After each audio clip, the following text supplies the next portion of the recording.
नमस्कार, मैं हूं रविशंकर शर्मा बुलंद युवा न्यूज़ के साथ। जैसे फिर हाजिर हुए हैं गांव की सरकार में, और गांव की सरकार में इस समय हम जींद जिले के गांव मनोहरपुर में, जहां से श्रीमती नर्मदा देवी चुनावी मैदान में है, सरपंच प्रत्याशी हैं, उनके प्रतिनिधि अमन कुमार जी हमारे साथ मौजूद हैं। अमन जी, आपका स्वागत है हमारे न्यूज़ चैनल में। Thank you very much sir, और हैप्पी दीपावली आपको और आप मेरे पूरे ग्राम वासियों को wish you happy Deepawali please. Aman ji, किन मुद्दों को लेकर आप चुनाव मैदान में हैं, गांव की सरकार बनाने में अपनी भागीदारी सुनिश्चित करने वाले?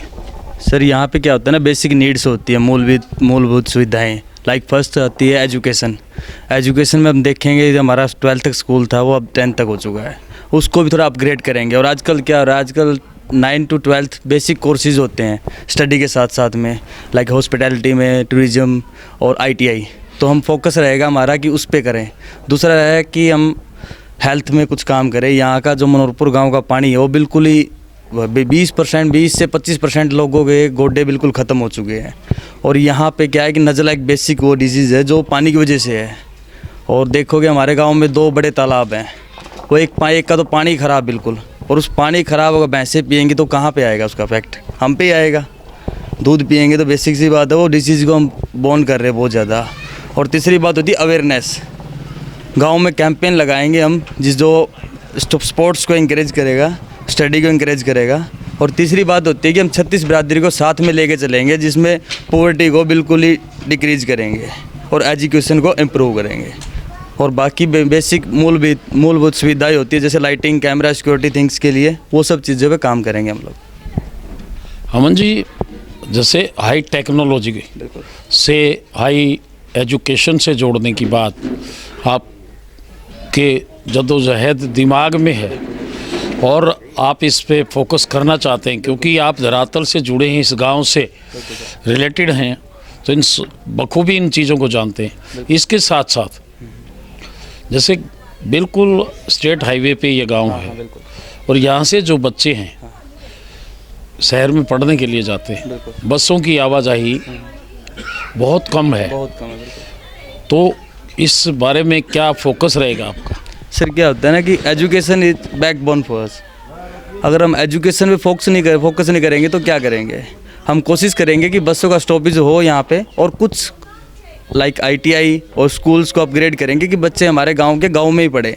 और जो हाई स्टडीज जो है उसके लिए सिटी में जाए, यूनिवर्सिटी बनी हुई है जींद में, तो उसके लिए भी हम बसों का स्टॉपेज के लिए आग्रह करेंगे रोडवेज डिपार्टमेंट में कि यहाँ बसें प्रॉपर रुकें और स्टूडेंट्स जाएँ टाइम पे। और आज वाईफाई की अगर बात करें, अलेवा खंड है जींद जिले का गांव, पूरा वाईफाई सरकार ने कर दिया है गांव की सरकार के प्रयासों से। और लाइब्रेरी जैसे और युवाओं को खेलों की तरफ उनका रुझान करने के लिए तो क्या कदम रहेगा इन चीज़ों पे? सर, मैंने पहले ही बोला था कि education is very important for us. Like अगर हम अवेयर करेंगे, अवेयर में यही सब चीज़ें आती है कि हम बच्चों को कैसे करें, क्या उनको अवेयरनेस में कैंपेन्स लगाएं, क्या लाइब्रेरी आएगा, उसके अंदर वाईफाई आएगा, कैमरेज आएंगे, और बच्चों को बताएंगे कि फ्यूचर में क्या करना, कौन सा कोर्सेज लेगा, किसके अकॉर्डिंग वो चलेगा आगे। तो ये सब चीज़ें लगाएंगे तो तभी होगा। और ये एजुकेशन, अगर मैं शिक्षित हूँ तभी मैं गाँव को शिक्षित करूँगा।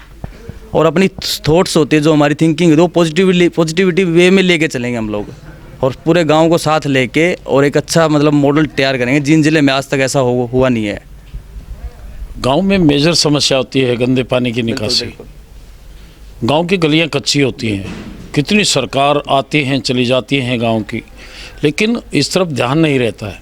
फिर वही अगले चुनाव में वो चीज़ें फेस करनी पड़ती हैं। उन्हीं मुद्दों को लेकर हम जनता के बीच में जाते हैं। तो क्या कदम रहेगा गंदे पानी की निकासी और गलियों की तरफ? सर, ये सब कुछ सरकार का वो नहीं होता, ये lack of confidence, lack of work का होता है कि बंदा काम करके खुश नहीं होता। बन गया सरपंच, बनने के बाद घर बैठ जाता है। हम ऐसा नहीं होगा, हम प्रॉपर निकासी करेंगे हर चीज़ की, गलियाँ पक्की होंगी। और आजकल तो ऐसे मॉडल्स आ चुके हैं, आप सोशल मीडिया पे देखते होंगे, गाँव को एक रोल मॉडल की तरह प्रस्तुत करते हैं वो लोग, प्रेजेंट करते हैं। लाइक पार्क्स होते हैं, गलियों में पेड़ पौधे लगाते हैं, हरियाली लगती है, तो वो उस चीज़ों पे ध्यान रहेगा हमारा बेसिकली। और एक कमेटी बनेगी गांव में, जो नौजवान बच्चे होंगे वो अच्छे से, जो नौजवान साथी हमारे, वो एक अच्छे से रोल मॉडल तैयार करेंगे। उसके ऊपर हमने पूरा एक मतलब प्रोजेक्ट बना रखा है हमें क्या करना है। बिल्कुल सर। युवा, आप भी युवा हैं, बिल्कुल सर। आपके प्रत्याशी भी युवा हैं, और युवा की अगर बात करें, गलत ट्रैक पे युवा जा रहा है, नशे की लत में जा रहा है, किस तरह के प्रयास? सर वो मैंने पहले ही बात की थी आपको, वो एक lack of awareness, lack of education, both things, ये दोनों चीज़ अगर साथ में रहे, अवेयरनेस और एजुकेशन, तो कोई भी युवा गलत रास्ते जाएगा ही नहीं। मेरा पहले ही आपका मतलब वो स्टेटमेंट थी कि मैं अवेयरनेस कैंपेन्स लगाऊंगा, स्टडी पे फोकस करूंगा। अगर युवाओं को हम उनके फ्यूचर के बारे में बताएंगे तो वो लोग नशे की तरफ नहीं जाएंगे, जहाँ तक मेरा ख्याल है। तो अवेयरनेस कैंपेन्स मस्ट बी। खेलों की बात करें, आज अंतर्राष्ट्रीय और राष्ट्रीय स्तर पर जितने भी गेम्स हैं, हरियाणा के बच्चे गोल्ड मेडल, कांस्य पदक या सिल्वर मेडल लेके आए। तो जींद जिले में भी प्रतिभाओं की और गांव में भी प्रतिभाओं की कमी नहीं है। ऐसे में क्या कदम रहेगा आपका? सर स्पोर्ट्स बहुत ज़्यादा इम्पोर्टेंट है वो हमारे लिए। हम प्रयास करेंगे गांव में टूर्नामेंट्स हों, बच्चों को बताएंगे, जो खिलाड़ी हैं उनको प्रोत्साहित करेंगे पंचायत की तरफ से कि उनको जो कुछ जो स्पोर्ट्समैन होते हैं वो पुअर फैमिली से बिलोंग करते हैं, उनके पास मूलभूत सुविधाएं नहीं होती, पैसा नहीं होता उनके पास कि हम वहाँ पे प्रैक्टिस करें, ये करें। कोशिश कर, अभी भी हमारे गांव में एक स्टेडियम है, हम कोशिश करेंगे इस स्टेडियम को थोड़ा अपग्रेड करें, यहाँ पे गाँव में बेसिक तैयारियाँ हों बच्चों के लिए, और पंचायत से पूरा सहयोग करेंगे कि उनको फ्यूचर में कोई भी किसी भी तरह की दिक्कत ना आए अपने करियर बनाने के लिए स्पोर्ट्स में। गांव में छोटे मोटे झगड़े होते हैं, बड़ा बवंडर बनता है, आंखें बिगड़ती हैं, भाईचारा ख़त्म होता है, थाने तहसील में पार्टी बाजियाँ होती हैं, बड़ा पैसा और टाइम वेस्ट होता है। इस दिशा में आपके गांव की सरकार में किस तरह का सीन रहेगा? सर हम कोशिश करेंगे कि पूरे गांव का 36 बिरादरी का भाईचारा बना रहे और गांव के मुद्दे गांव में ही सुलझ जाएँ। जो छोटे मोटे झगड़े होते हैं वो भाईचारे में ही सोल्व हो जाए, बाहर जाने की कोशिश मतलब वो ना जाए, ऐसे प्रयास रहेंगे हमारे कि भाईचारा मेंटेन रहे, और भाईचारा मेंटेन रहेगा तो ये छोटी छोटी बातें गांव में ही सोल्व हो जाएंगी।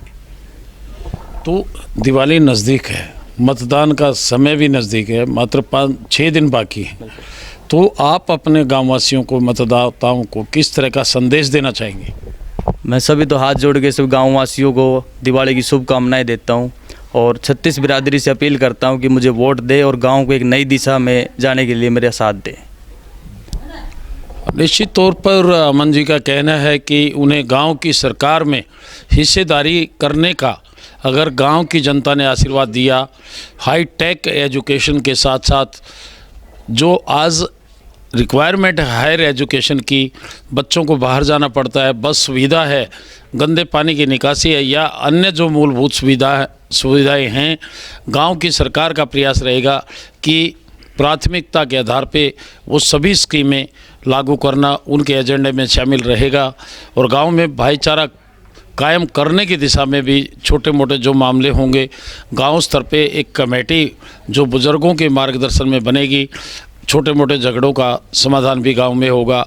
आज के लिए इतना ही, इजाज़त दीजिए, नमस्कार।